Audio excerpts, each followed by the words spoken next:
gudoomiyaha guddida garsoorka ciidanka qalabka sida iyo xeeraryaha guud ee ciidanka qalabka sida ayaa ku dhawaaqay inay soo gabagabeeyeen dacwadii ku saabsaneyd askarigii toogtay taliyihiisii ciidanka birmadka ee gobolka saaxil. gudoomiyaha guddida garsoorka ciidanka qalabka sida gaashaanle sare maxamuud xirsi faarax iyo xeeraryaha guud ee ciidamada qalabka sida ibraahim cabdi maxamuud waxa ay sheegeen in iyaguna xukumeen sidii maxkamadda ciidamada darajada koowaadba hore u xukuntay. doodii xeeraalinta iyo doodii difaaca ee racfaalaha markii aanu aragnay dhammaan dokumentiga ku jira galka cadeymaha ku jira markhaatiyaasha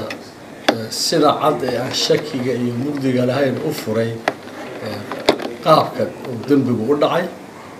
markaanu aragnay galdacwadeedka dhammaantiis aanu isha wada marinay oo akhrinay ka baaraandegnay markaanu aragnay xukunkii maxkamadda darajada koowaad ee bisha 18 ay ku dhawaaqday markaanu aragnay danta guud ee cadaaladda waxay maxkamadda sare go'aamisay xukuntay gacan ku dhiiglahaas in lagu dilo in dil lagu xukumo oo loo dilo taliyihii ciidankiisa ee uu sida bareerka ah xaqdarrada ah doqonnimada uu u toogtay iyadoo aan wax sabab ah haba yaraatee aanu ka weynay oo uu noo sheego waxa ku kalifay inuu taliyaha dhan ee madaxdiisa inuu seejiyo naftiisa inuu seejiyo cadeyn kari waayay maxkamaddu si kasta ay uga baaraandigtay sheegi kari waayay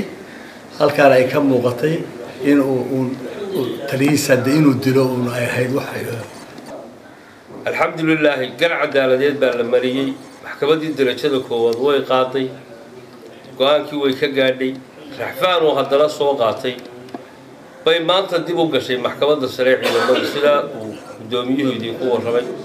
ودوميه دعوته إيلا محكمة الحكم كي هوري كل راعدا ورسيلين كيسكي دعوته سميل بيستاقنا ويلماتي ehelkii marxuum kula qoraallo ay ku dalbanayaan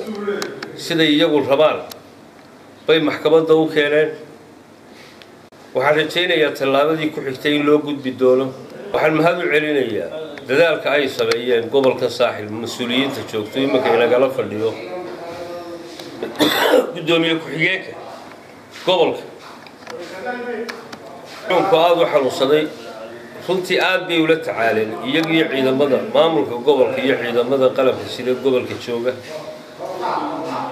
gudoomiye ku-xigeenka gobolka saaxil xamed xuseen cabdilaahi oo kulankaasi garsoorku xukunka kaga dhawaaqaya goobjoog ku ahaa ayaa ka warramay in xaaladda magaalada berbera xilliga degan tahay. waxaa kaloo uu mahad celiyey mas-uuliyiin kale oo sheegay inay ka qayb qaateen dejintii xaaladda magaalada berbera.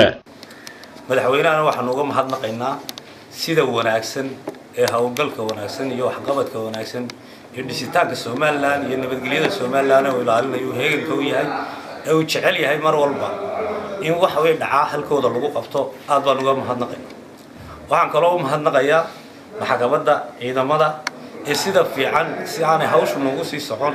iyaguna u soo gurmaday sida fiican hawshii u soo afgooyay labadii darajaba ay u dhamaadeen.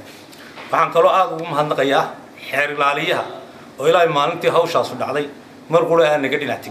taagnaa sidoo hawshaa soo afjari lahaa. waxaan kaloo mahadnaqayaa injineer cali xoor oo si qaalaya